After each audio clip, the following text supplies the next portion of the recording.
All right, so hi, thanks for coming. I can't believe how many people are here. I'm totally stunned. So it's early for DEF CON.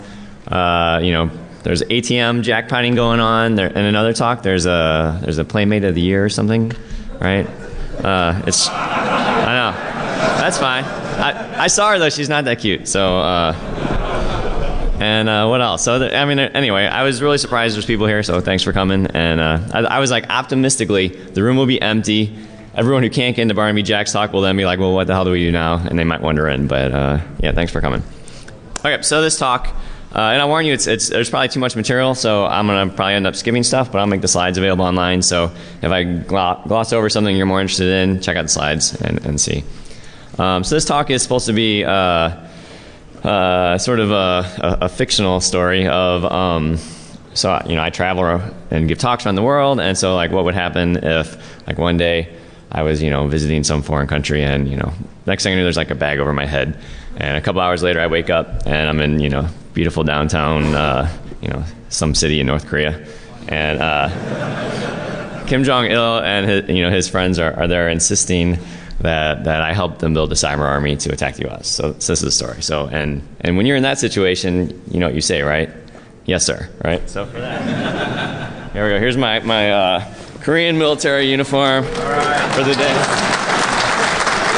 All right. So, ready to fight. Yeah.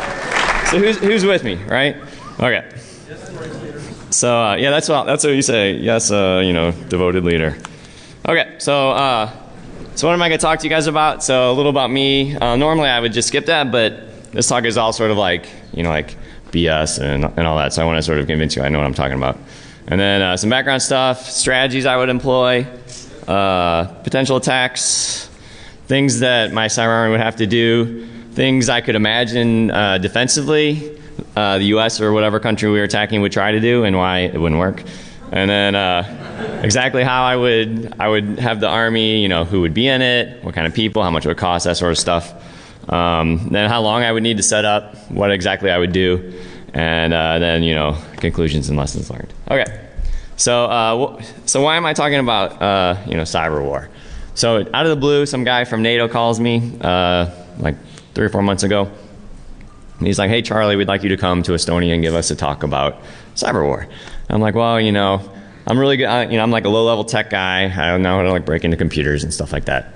But I don't really know much about, cyber war. So I don't know, policies. I don't know, what country has what or, anything like that. I just know how to break into computers. And so I'm like, sorry, I'm going to have to decline. But then the more I thought about it, and then I started reading like, Richard Clarke's book. And I was like, man, most of the people who are talking about cyber war, they don't really know. They might know what they're talking about, but they don't really know like the details like I know, right? So I thought, oh, that'd be kind of fun. And I was like, well, what do you really want me to talk about? And he's like, well, anything you want. I was like, well, I'll talk about what I know, which is offense. So so he convinced me to come. I gave the talk, and there were some technical guys there, mostly like policy types. There was ex-former cyber czar of the U.S. was there watching my talk, and apparently she was like, didn't like it or something. I don't know. So that's your boss? No, she was probably lost. Oh, yeah, maybe. It's not too technical. Like, my talk at Black Hat had like hundreds of slides with like assembly. No assembly in this talk. Okay, so anyway, I was like, well, I'd like, where else can I give this talk besides to these NATO guys? I was like, well, guys at DEF CON might appreciate it, so that's why I'm here. Okay, so who am I? I have a PhD in math, worked for a year, reading firewall logs. I used to work at the NSA for 5 years. I'm a consultant now, and that's basically what this talk is about. So it's like a proposal. So I do this all the time as a consultant. So I'm good at A, breaking in things, and then B, figuring out like how much stuff's going to cost, how much time it's going to take. So that's really what this talk is. It's like a proposal to a country to build a cyber army. I did some other stuff too. Okay, so what about, you don't hear much about what people say, what they did at the NSA. And for good reason. And I can't talk about it either, but I can tell you bullets from my resume that they approved. So these are things I can talk about without further comment. So these are things I did about the NSA to show that like maybe I know what I'm talking about. So performed computer network scanning and reconnaissance. Executed numerous computer network exploitations against foreign targets. Like, I can't believe they allow me to say that, but they do. Network intrusion analysis, designed and developed network intrusion, blah, blah, blah. So anyway, so I did some cool stuff as a NSA guy. Okay, so on to the basics. By the way, it's cold in North Korea. I didn't know that. I didn't pack for it. All right, so the bottom line in all this stuff is money, right? So if you have enough money, you can do pretty much anything you want. So just for some comparison of what people are spending on this sort of stuff. So the U.S. military spends, a crap load of money. Just on cyber alone, they spend $105 million a year. And these are all just things I found on Google. Like, again, I said I'm not really an expert on this. North Korea spends $5 billion, which is a ton for their little country. On cyber warfare alone, they spend $56 million. So that's a lot. Let's see. Iran, by comparison, you wouldn't think they would have one. They actually spend more, $76 million. And so what I'm going to propose is actually a bargain. $49 million, and I can take down any country. Okay, so cyber warfare, what do I think it is, right? Everyone disagrees, so since I'm talking, I get to say what I think it is. It's collecting intelligence, controlling other systems, so, making them do what maybe you don't want them to do. Maybe you just want to make, or people can't use the systems that they want to use, maybe General Hayden, my old boss, would disagree, but, the general idea is you want to cause harm, like if you launched missiles and stuff without actually having to go through that trouble of doing that. Okay, some more statistics just to get a realm on your head around some of these numbers, because we're used to, at least me as a pen tester, we're used to corporations or something. So now our target's sort of like the world. So what sort of numbers are we talking about? It's like lots of a few billion IP addresses in the world, 2 billion personal computers, 41 million iPhones. So that's a lot of iPhones. What about botnets that you hear about? How big are they compared to all the computers in the world? Well, they range anywhere from 3 to 10 million. Computers. And so if you think about that as a percentage of all computers, it's still a fraction of 1%. So, very small percentage of computers. And if you think about all the people that have computers that have no idea how they work, it's amazing that it's not larger, actually. Okay, so here's a word I throw around, so just to make sure we're all on the same page. It's the remote access tool, RAT. So it's, you can think of it like a rootkit or the equivalent of a really advanced interpreter or something. So it's something that you're going to put onto a computer that you've compromised that allow you continued access, allow you to then attack other computers, basically a way to contact this computer that you've broken into at some point. And I like it, so it should be hard to detect. Yeah, no kidding. Okay, so now a little divergence into 0 days, and I'll try not to spend too much time because this audience probably understands what a 0 day is and why they're important. Where the guys at NATO, I don't know if they really, I wanted to really emphasize hey, there's these things called 0 days. So as you know, it's for a bug that there's no patch available for. So then I want to emphasize to them that these exist, and you guys probably know that, but just for some stats. So 2005, so these are mostly ones I know about since, I know about stuff I do. So 2005, I found a bug in Samba. It was around for 2 years. So that's a long time for a bug. There's this JBig2 Adobe Reader vulnerability discovered in 2008. This is discovered by a bad guy this time. I'm wearing a military uniform from Korea, so maybe I'm not one to speak about who's good and who's bad, but this is a real bad guy. And so he found it in 2008, and it didn't get patched until March, even though people knew about it. So, these 0 days are floating around. Pwnell, 1 year I found a bug, but I didn't use it because you can only use one, so I kept the second one for the next year. So a year went by, nothing happened. And then, of course, yesterday I dropped a 0 day Adobe Reader 1 at Black Hat, or a few days ago this week. So yeah, 0 days exist. Okay, what about how long they're around? Because this is going to be kind of important because, I'm going to have my army, finding these 0 days. So I want to know, what their shelf life is. So these stats come from Justine Itel, who's CEO of Immunity, the company that brings you, Canvas, amongst other things. Anyway, the average lifespan, she says, from her statistics, 348 days, so just under a year. And the shortest one that they've ever had, 99 days, and the longest one was almost 3 years. So that'll give you an idea of how long you can expect your 0 day to sit around. Okay, and then, from the defender's perspective, it's pretty tough to find 0 days because you don't know what they are. This little dialog box is I think it's a pretty funny story. So I had the 0 day, and we were doing something with it for someone else, right? I can't say more than that, but anyway, we were testing it against lots of different targets, and I was like, well, what about, we were trying to find all the Windows boxes we could. And I was like, oh, what about the secretaries? We haven't tried hers. So, I threw the 0 day against it, and it was like, boop, little pop-up. It's like buffer overflow blocked. I was like, what? McAfee detected my 0 day. There's no way. So it really worked. Except like the only like small piece of solace I had was if you read the description, it's like, oh, there's a buffer overflow, and I was like, well, it wasn't actually a buffer overflow, but still they detected it, so it sort of made me sad. But then of course you could get around it. But still, you can detect 0 days just by using heuristics and stuff. Okay, so next up, strategies. Yeah, they don't eat good either in North Korea. They eat some weird stuff. So here's my strategies. Dominate cyberspace, and I'll go into more of these in detail. You have to work in advance. You got to rely on getting lots of research intelligence gathering, and then this thing, you have to decide when you're going to throw your 0 days and when you're going to throw your known exploits. Okay, so what's this thing I mean when I say dominate cyberspace? This is something that came up on the Daily Dave mailing list that kind of got me interested. So the idea, I think it's a good idea. So the idea is you want to control as many devices in the world as possible before you're ready to sort of launch your attack.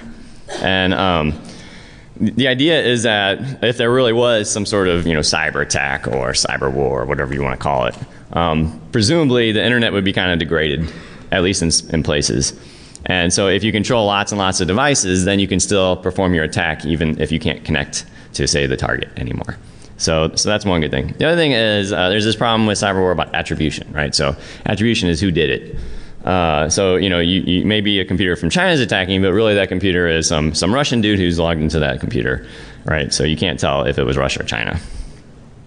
So the idea is with this dominate cyberspace is if you have tons and tons and tons of computers located all throughout the world under your control, then you're in a better position to decide who's attacking you, because maybe they're attacking from one of the boxes you already control, in which case you can easily backtrace it. If not, maybe you're at least located in a computer nearby, right, in the same same subnet or whatever. So anyway, you have a better idea. And also, on the opposite side, it's going to make attribution like really hard for your opponent, because you're going to be able to attack from like 1,000 different places and from all over the world, and they're not going to know who you are. And the other thing is, if you already happen to have all these boxes throughout the world under your control, then just by luck sometimes, Kim Jong-il is going to be like, hey, Charlie, we really want to get onto this network. And I'll be like, oh, as a matter of fact, I'm already on that network, haha. So, and then of course, the final point is that if you want to do something, sort of loud, like a denial of service, well, you're going to need a lot of computers to do that, so it's good anyway. So the idea is, for this is you want to just go out and just control lots and lots of computers. And this is the other reason why it's good to be North Korea as opposed to the U.S., because there might be like laws and stuff that say you're not supposed to just take over everybody's computer for no reason, but like North Korea, they're cool with that. Okay, so the next thing is, and that was already started talking about this, is advanced planning. So if you're going to try to get into like a really hard network, some military network, or the network of the stock exchange or something like that, it's going to take you're not just going to be able to wake up and do that. No matter how many guns I get pointed at my head, I'm going to be like, it's going to take me some time. So the other thing is, it's going to be easier to not be detected if you go slow. So it's a key part of my thing is to take your time and do everything else. And likewise, part of taking your time is figuring out what you're doing and doing research. And figuring out, additionally, what defenses and monitoring are in place so that you don't get caught. So like everyone who talks about, the Aurora attack, right, and apt and all that stuff. And, I've had so many people tell me, oh, that Aurora attack, man, that was sophisticated, right? And it was like, no, it's not, because, if I was doing that attack, I wouldn't get caught. So it's not sophisticated. The other question is, so, at some point, I'm going to have this stockpile of 0 days and a stockpile of known vulnerabilities. When am I going to, and I want to get on somewhere. Which do I decide to use? And so it's going to be something you have to decide case by case. But basically, if you choose to use a known vulnerability, a known exploit, then, the advantages are you can just look like some, teenage hacker. And also, if you get busted, who cares? The 0 days are going to be way harder to detect, so you might want to use those for the harder targets to get into.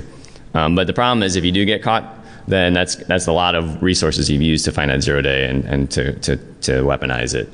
And so it's going to be expensive in time and money to replace. Okay, so then there's some other things you might consider doing. So like Richard Clark is huge on like, oh, logic bombs. So like I hadn't read that word since I read Hacking Exposed 15 years ago or something, but he loves it. And so the idea is that you get into like the hardware of the other guys, and you plant these things, and then you just turn a switch, and like the whole world ends. but I think it's kind of stupid. So that's not in my strategy. The other one is like, and part of mine is like, oh, I'm gonna build up this botnet, and so it's like, well, why don't I just pay off some criminal who already has a botnet and use his, right? Save some time or whatever. And so I say for that, I don't go for that either, because A, they're criminals, so you can't really trust them, and B, there was another one, I swear, but I can't think of it. Anyway, so I'm not going to do that. I guess it's mainly just they're you just can't deal with those guys, and they're not only can you not trust that they're not just going to take it back or do something else, but you want to keep it sort of secret, right? You don't want to be telling all these guys. The other thing is you could have pay a Microsoft employee $50,000 to go put a bug in or a backdoor in some IE code or something, or Cisco or whatever. So you could do that, and it'd be easier. But again, you kind of have to worry about that getting out at some point. Okay, next. You can see I was like having fun with Photoshop one day. And I'm not actually that good at it either.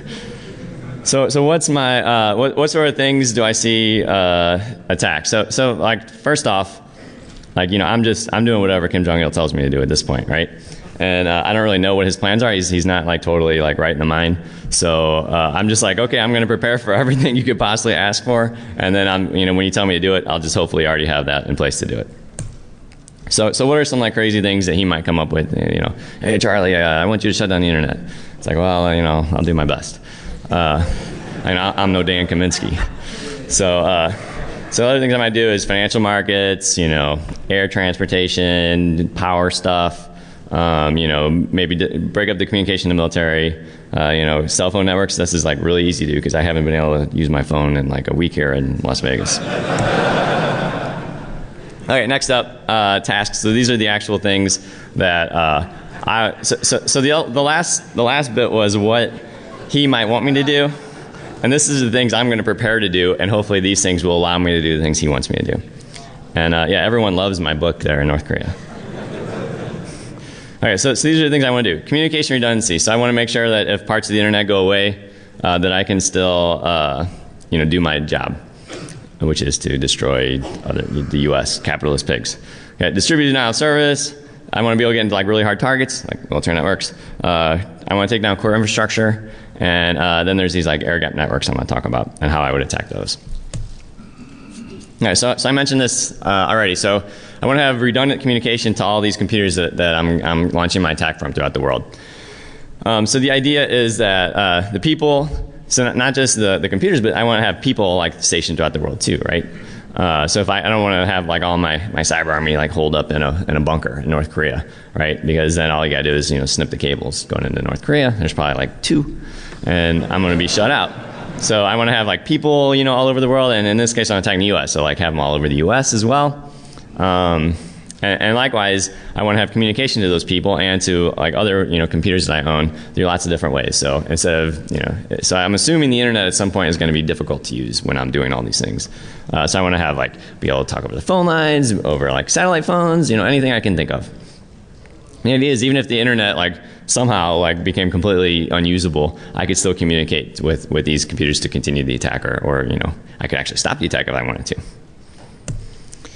Okay, so what next? Well, this is like, I really even hate to bring it up because it's so like it's so dirty, right, and messy. But the great leader says he might want it, so I need to be prepared. So denial of service. So you fled too much traffic, and the point to make here is like if the internet would go away, or if Google went away, or Gmail or whatever, like North Korea is just fine with that. Like the average person in North Korea could care less if the internet is functioning or not. Where like other countries might have to actually worry about this, but I don't. Okay, and then how am I going to get this botnet? Well, basically I'm going to just use a crap load of basically how the bad guys do it, and the idea to me is like, man, if these bad guys are I'm not saying they're not smart, but they're not. They can't be that organized. They can't be more than a handful of people, I would guess, doing a particular botnet. And I'm going to have when you see my sites like hundreds of people, train people like with like management and stuff. So I don't see why any reason I can't make like way huger botnets than they can. So the idea is just collect a bunch of boxes, make sure that no one else is on them, clean them up as much as you can, and move on. And for this task, I'm not going to use any 0 days because obviously when you look at the size of botnets, you don't have to. So what else do I want to worry about as far as the North Korean botnets? So I want to make sure that I use different botnet software for different botnets. I want to have them make sure they're the same thing that normal botnets have, so they're not centrally controlled. So you can't just like take out one computer and then all of a sudden I can't communicate with my botnets. I want to make sure they're all over the world. So again, if you like snip off communications to one country, it doesn't really affect it. And all over the target country too. So like even if the target country disconnects itself from the internet or from parts of it from the internet, and I can still keep doing my denial of service. And the idea is to make it just humongous, like 100 times bigger than anyone we've seen so far. This is just a picture to show like the diversity of what I'm talking about. So even in the US, I have like, however many, 7 different botnets, like all different code, all different communications. So if you take out one of those colors, you can't, it doesn't really affect the overall picture of things. And they're, throughout the world and the country. All right, and then there's going to be these, hard targets, like, Kim Jong-il is going to roll in one day and I'm, happily typing away. He's going to be like, yeah, Charlie, I need to get into, Wall Street computers. Do it. I need to get into, NSA's top secret network. And I'll be like, okay. So, so these are hard, right? And the idea is, the way I differentiate a hard target from like, an easy target is that they actually have a security team. They actually have, dedicated security devices and that sort of thing. And that's what makes it hard. But if you look at botnets and, how big they are and the sorts of nodes they have, there might not actually be a hard target. Like there's computers that are owned like all over and all companies and stuff. But still, I imagine there'll be some that'll be harder than others to get into. So the way I do this, I'm not going to spend too much time on this, but the idea is just basic like pen testing. You just take your time, do research, gain trust, get in somewhere, and then spread your control. So this is the so-called apt, right? Except I just do it in a very advanced way. So this is like here's me spreading throughout, this was like way cooler to NATO than you guys, but this is like spreading throughout a corporate network. So the only thing that's cool about this is it's like the Cisco safe diagram. So that was a secure network, right? But like obviously you can still break into it. Then what's next? So like I said, Dan already coined that he broke the internet with DNS, so I got to be able to do something to DNS. The other things I'm going to care about is like core routers. So what am I going to do to like DNS servers and core routers? Denial of service is one option. There's like specific attacks against poisoning routing tables. So this is like happened accidentally, so I'm going to do it on purpose. And then you can do the hard target approach. So I find out who's the admin of this particular core router, and I break into his computer or his like sister's computer or whatever, and slowly trace it back to figure out what he does. And then of course I consider myself like a bug finder. Right, that's my specialty, and so this part is like really exciting to me. It's like, oh, I get to have all these like really smart guys looking for bugs, and I'll, instead of looking at in Reader all the time, I'll be looking in like Cisco iOS. Although I don't know if they call that anymore because like iPhone bought that or something. Juniper stuff like in the Bind implementation and Microsoft DNS. And the thing that's really exciting about this is you don't actually necessarily have to control this, right, and take it over. It's good enough to just find a denial of service, which is usually like pretty easy to find. So if I can just keep crashing like a core router, that's pretty good if I want to make things hard. Okay, so I talked about these air gap systems earlier. So what is it? So if you have like if you really want to have a secure network, so like a nuclear power plant or something, right? You don't necessarily want this thing plugged in the internet, because you don't want some guy in Yugoslavia attacking you or something. So the way you do that is you just make sure you're not plugged in the internet, right? And then you don't have to worry about that. And so examples of this is like some top secret network, electrical grids, that sort of thing. The idea is that it's not impossible to attack this; it's just a lot harder. And the example is this military network called JWIX was compromised because someone plugged a compromised USB stick into it. So there's ways to get into these, and I'll talk about my approach. So I know there was an approach in the past that talked about having malware that would sort of like save up information and then wait, and then if ever it saw it was on the internet, would hurry up and like punch it all out. But that's not the approach I take. So the approach I take is to try to put these systems back on the internet. And this is going to take people, right? It's not, you can't, my plan isn't all just sitting around with computers. It's going to take people out doing stuff. So the idea is you have to get someone inside this network, like physically somehow. So I'm going to have these like North Koreans, or maybe my sleeper cell, people in college in the U.S. or something, join these companies or pay off people, pay off a janitor, whatever. And so I get them into this network, and I start plugging in devices into their computer. So maybe modems to dial out over the phone line, or some other way. The idea is to just get a way that I can start to remotely attack this network that is not supposed to have internet access.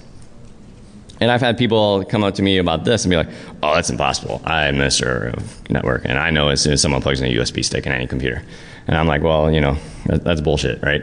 If you give me like unlimited physical access to your network, I'm eventually going to be able to have a way that I'm going to have a computer or a device on your network, and you're not going to know about it." So anyway, it's just a matter, I think, of time and effort to do that. All right, so defenses. I laugh at defenses. We all had a good laugh about this. All right, so what are the things that a target country could do to try to stop this attack, right? They're like, "Oh shit, Charlie Miller is working for the Koreans. We got to figure out what we're going to do." So some ideas I've already sort of mentioned is you could try to segregate yourself. So the U.S. might not be able to do this so easily, but like a smaller country like South Korea, which would also be a favorite target of the great leader, they could just say like, "Screw you guys, we're just going to be our own internet for a while." The other thing is you could try to put out IDSs and try to catch us. You could do like typical Akamai anti-DOS stuff, and then I already mentioned the air gapping systems.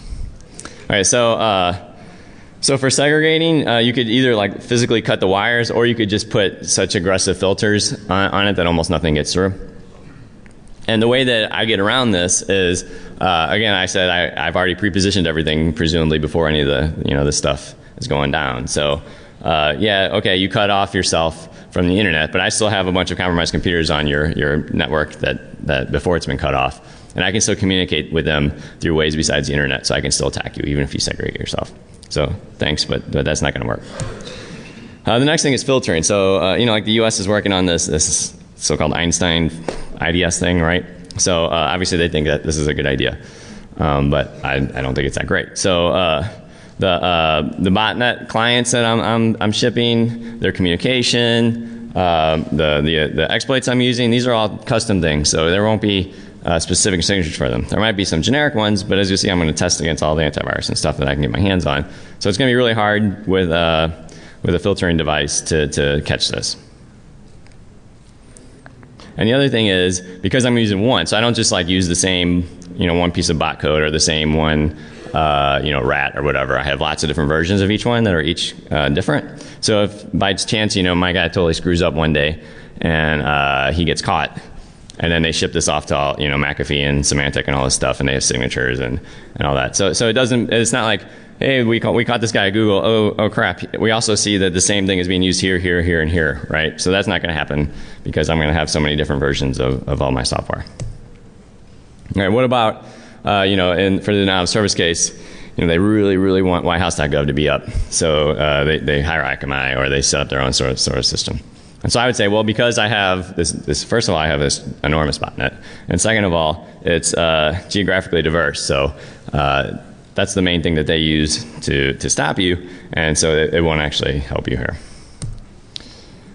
And then I already mentioned air gap systems. Well, for one thing, you can't actually air gap every system, or else the internet doesn't exist, right?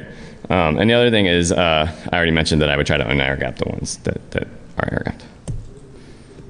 Okay, so now let's talk about, that's what I want to do and why I think it will be hard to defend against. So now let's talk about exactly what I think I'm going to need. Do you see me in this picture? It's like a Where's Waldo. I'm on my iPhone in the background. I must be in the doghouse at this point. I'm not up by the leader. Okay, so these are all the guys I think I'm going to need. I don't know if you can see it. I'm going to go through each one, so you don't need to worry about it for now. So these are all the different job titles.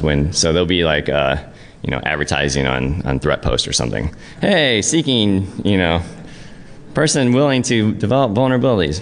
All right, and then part of this too is So I had a conversation with someone about like, how are you going to get these people, right? I guess I'll get into this later. So let me just talk for now about this. So you're going to need people who can find bugs, right? Because you got to have your 0 days. So I was saying it's going to be tough. Like, this isn't something you're going to start with, like, take a high school kid and then train them to do it, right? You're going to probably have to find some people who already know what they're doing. So you're going to try to hire all these people, and then you're going to set them to have their task to be find bugs in browsers, find bugs in like core services like DNS and HTTP servers, and core routers, and then maybe phones, whatever. And then you're also going to want them looking for bugs in kernels like Tavis and Julian. So these bugs will allow you to elevate privileges, allow you to break out sandboxes, that sort of thing. The next thing you're going to need is people to take those vulnerabilities and turn them into exploits. So it used to be that basically the same person who did that, who found bugs, could write exploits, but now it's getting so hard, you pretty much it's almost a different skill set. For example, I'm like way better at finding bugs than writing exploits. So these guys are going to be writing exploits for known vulnerabilities and for 0 days. It takes a lot of skill with all the defenses that are put in place by operating system vendors these days. They're going to be able to have to write it for Windows, Linux, Cisco, whatever. They're going to have to be able to defeat ASLR, dep, sandboxing, whatever they run into. So it's hard. So those are the guys who are going to be writing the exploits. The next are going to be the guys who are trying to get nodes for the botnet, right? In case, I personally will try to recommend him not doing that because it's so yucky, but he might want to do it. So for this, I'm going to be using the client-side exploits that my exploit writers are writing, and these are, like I already mentioned, these are going to be for known vulnerabilities. And then, just do the same thing that the stupid criminals do. Oh, and I'm also going to have, I'm going to have servers that are, serving out these exploits, so I have to maintain those. And then once I have this gigantic botnet, I'm going to have people who are in charge of making sure that it's always up. They're going to test that it works, make sure that it's diverse, that sort of thing. Also, occasionally people are going to reinstall their system, buy new computers, that sort of thing. So this is going to be their job to make sure that the botnet as is continues to be useful. Next are going to be the guys who are basically like the pen testers who are going to be getting into these hard targets. So they have to research networks, be able to use exploits, obviously. Figure out how to expand within a network, install things, whatever. Then the remote personnel are going to be the guys who are sort of physically spread out throughout the world, trying to make sure that we have this redundant communication, trying to get jobs at important places, and bribing janitors, whatever. And then I'm going to have a bunch of developers who are going to be writing my tools for me. So writing a botnet is just software. You can get any developer to do that if you pay them adequately and put a bag over their head or whatever. What else? We're going to need tools for everybody else. Where some of this stuff is going to be like rootkit, in the kernel. So we're going to need some kernel developers. And then it's important, although I hate to admit it, but testers are really important. So they're going to have to test our exploits, all our tools, make sure everything's functioning, and they're going to buy every IDS on Earth and make sure none of our stuff's detected, and check that periodically. And then if you take a guy like Mark Dowd, he's the smartest guy that I've ever met, but still he doesn't know about SCADA or about whatever else little very particular niche that we care about. So we're going to have consultants come in and tell us what to do as far as if we want to take down these very specific things like SCADA systems or something. And then we got to have your sysadmins to keep things running. That's it. So these are the different job titles. Let's see, 15 minutes. I think I have some time. So next is how much I think these are going to cost. How many people I think I need for each of these. All right. And then for cost, I only talk about hardware, software, and people. I don't know how much. I'm assuming that North Korea already has some buildings set up and stuff, and they already have support staff to make sure we have electricity and that sort of stuff. And they don't. People in North Korea don't really need health insurance and retirement, so that's not an issue. So this is what I was alluding to earlier. So you're not going to really in my story they got me the old-fashioned way, right? They kidnapped me. So not everyone's going to go for that, right? You're not going to be able to kidnap 1,000 people. So you're going to how are you going to get people to do this cyber army thing? So there's a couple ways. First, I like pay them pretty good, right? So pay is always good. But still, no matter how much you pay someone, they might be like really patriotic, or they might be like, well, I'm sort of worried about after the cyber attack. Like, what are you going to do with me? So it might be hard to get people to do this, right? So originally, when I talked at NATO, I didn't really talk about this subject. This came up in the question and answer part. I was just like, well, I'm just going to pay him a lot. But there's other ways you could do it. And, like various movies plots, right? So you just have hire all the consulting companies, give them one little piece. Hey, I want you to develop this piece of code. It's kind of like a piece of bot software or whatever. Or I want you to find, I want to buy a zero-day exploit from you. Whatever. And so between all that, you get enough tools to do the things you want to do. And it's better. Like, so this was something else that pointed out to me. I was like, well, by your cyber army, you were hiring up all the best people, right? And like all of a sudden next year at Black Hat, there's like nobody there. So people are going to notice there's something going on, right? And I was like, oh, that is true. So that it's better if you can figure out a way to sort of do it through the consulting route or something. Okay, so here's the number of people, what I think it'll cost. I'm going to go kind of quick. You can check out the slides for details. So vulnerability analyst, this is like basically what I consider myself, so someone who finds bugs. So you need like 10 guys that you're going to pay very, very well to find all the bugs. I think it's hard, but I'm biased because that's what I do. And then like 10 just like CS majors, right? Guys who just graduated, but they don't necessarily know much. And so $3 million a year for these guys. Exploit developers. So these are the guys who are figuring out. So you got 10 guys who are like, super elite dudes who they know how to get around. They can figure out new ways to get around mitigations. So they're sort of almost like the theoretical guys, and they're also writing some exploits. Then you've got 40 of these guys who basically know how to write exploits, but they're not like rocking the world with their research or anything. And then you just got like 20 dudes to kick around too. So $7 million for those guys. So these are all US dollars too. Like you can probably do it way cheaper in Korea, but I don't know what Korean currency is like. So and then these are the guys who are basically like the current criminals, right? The guys who get nodes for the botnet. So 50 good guys, 10 like little. I always like to have like 10 guys that kick around. So $4 million. Then the 200. So this is like the majority, almost half of my workforce, I think, are these guys. These are the guys that just try to maintain this like huge botnet, make sure it's still working, test it, that sort of thing. 200 guys who have like degrees in computer science, and then like 20 other kind of like college kids.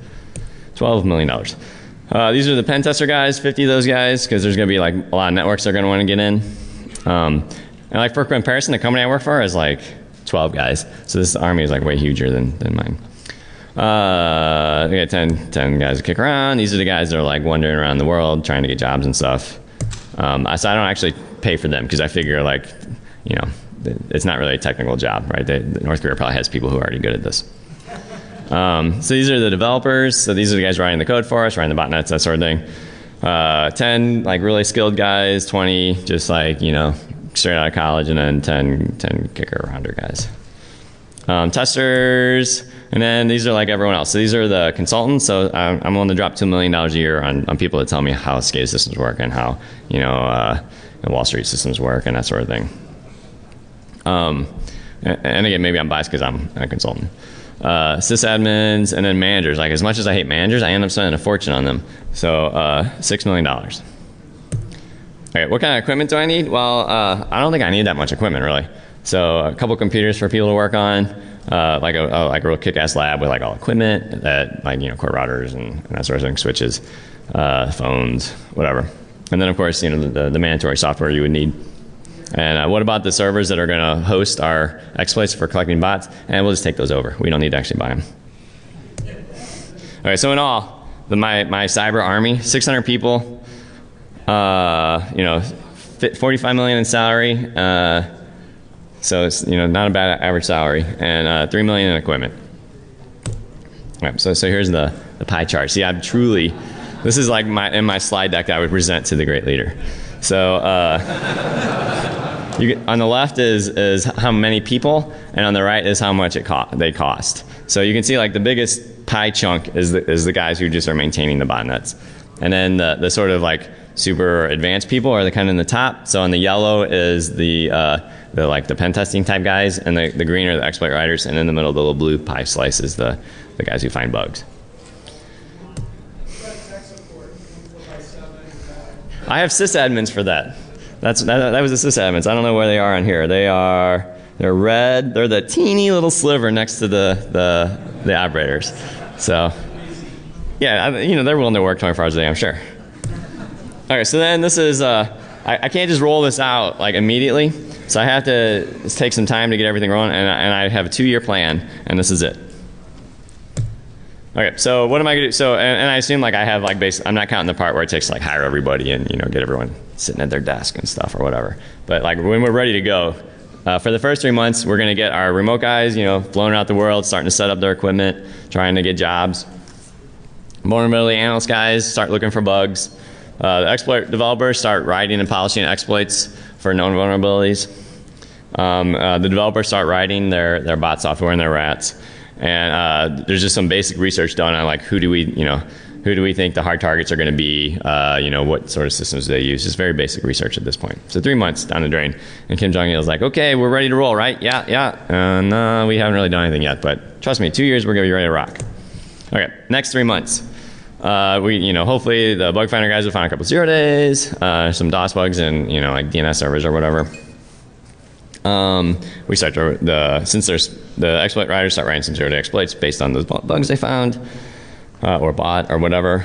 We start to collect botnets, hard targets. We're rolling out like typical pen testing, trying to get trust established and that sort of thing. Robin Saging it, so to speak. Okay, next 3 months. We start to get into the hard targets with our 0 days. We start to clean up and collect. So our botnet at this point is somewhere like 500,000 hosts or something, which is by cyber criminal standards like pretty small. I got all of our remote communications all set up. Or we're still writing some software because remember we can't just have one. We need to have like 10 copies or 10 different versions of every software we use. So after 1 year's gone by, this is like a huge investment, right? Kim Jong-il has spent $50 million and he's wanting to know what's going on. Well, we're sort of in some hard networks. We're not like, controlling them like totally yet. We got 5 million hosts, which is like a pretty large botnet by today's standards, not like, blow you away, but still it's big. We've got 0 days exploits available for most things that we would want. Sometimes some of these are going to get patched. We'll have to have new ones, so we have multiple of each. And we're inside, some critical systems. Maybe we've unair-gapped a couple. Okay, six more months. By now, like the hard networks are basically totally owned. Like it's going to be really hard to ever get us out. Our botnet is getting pretty enormous at this point, so 100 million hosts. We've got lots of 0 days, and we've unair-gapped a bunch of systems and are starting to compromise those. Finally, after 2 years, we basically, like all the hard targets we thought we would care about, we like totally own them. Maybe we've gotten caught a couple times, but for the most part, we're in good shape. We've got this is I would love to see if this is possible. 20% of personal computers owned by us. It sounds like a lot, but if you think about like how many grandmas and stuff are out there, it seems reasonable. And then, of course, and then the air gap systems. Okay, so then one day, Kim Jong-il walks in with his generals or whatever, and he's like, okay, Charlie, today is the day that I paid you for. Today is the day we attack, right? Somebody pissed me off. So this is the kind of things I can imagine doing. And the bottom line is, if given the 2 years, advance notice, it's pretty much a done deal at this point. Okay, so conclusions. So they never stood a chance against me and the leader. Although he prefers champagne and I like beer. Okay, so what lessons can you draw from this? So like as much fun as I had thinking this up, like I went to NATO for God's sakes, right? So it couldn't have been that evil. I was hoping that some like good would come from it. And there's not much you can really do, but there's some stuff you can do. So the idea is that with enough patience and money and time, it's going to be really hard to stop a skilled attacker. This is the typical defender's dilemma. And again, the caveat is I play offense only, so maybe I'm sort of biased that way. The other thing is I spend all my money on people. I think people are way more important than equipment for this. And taking down the whole internet, I don't know about that, but the point is it'll be even harder if you want to take down parts of the internet and not your own. But for me, I don't care as a North Korean citizen. There's lots of talk about backdooring everything you see in the media. I don't think North Korea could really easily do that. and I don't even think it's necessary. So I don't think that would be part of the plan. The other thing is that my cyber war plans involve people being around the world and doing things. It's not just something you can do totally remotely. So what about defense? The only thing that you can really take away from this, I think, defensively, is that you have time, right? So when Kim Jong-il walked into my office after 2 years, like, the U.S. was screwed. There was nothing that was going to stop me at that point. But for those 2 years I was building up, that would have been time you could have tried to detect it and stop it. So that's sort of I hope the takeaway is that it's going to take time, and you're going to have a chance to catch the people early, but by the end it's going to be too late. Oh, and then I go on my little rant about how vendors need to write better software and that sort of thing. But that was mostly for the NATO guys. I even took out a whole slide about that. Okay, thanks to the guys who gave me an early read of this, because again, it's like I usually feel more comfortable with like assembly language on the screen because no one can argue that what XOR does. But this is sort of a lot of opinion, so I wanted to make sure I was sort of on base. And that's it. So happy. I guess I'm heading off to another room or. Capri 112 if you want to chat about building a cyber army or check out my Korean stuff.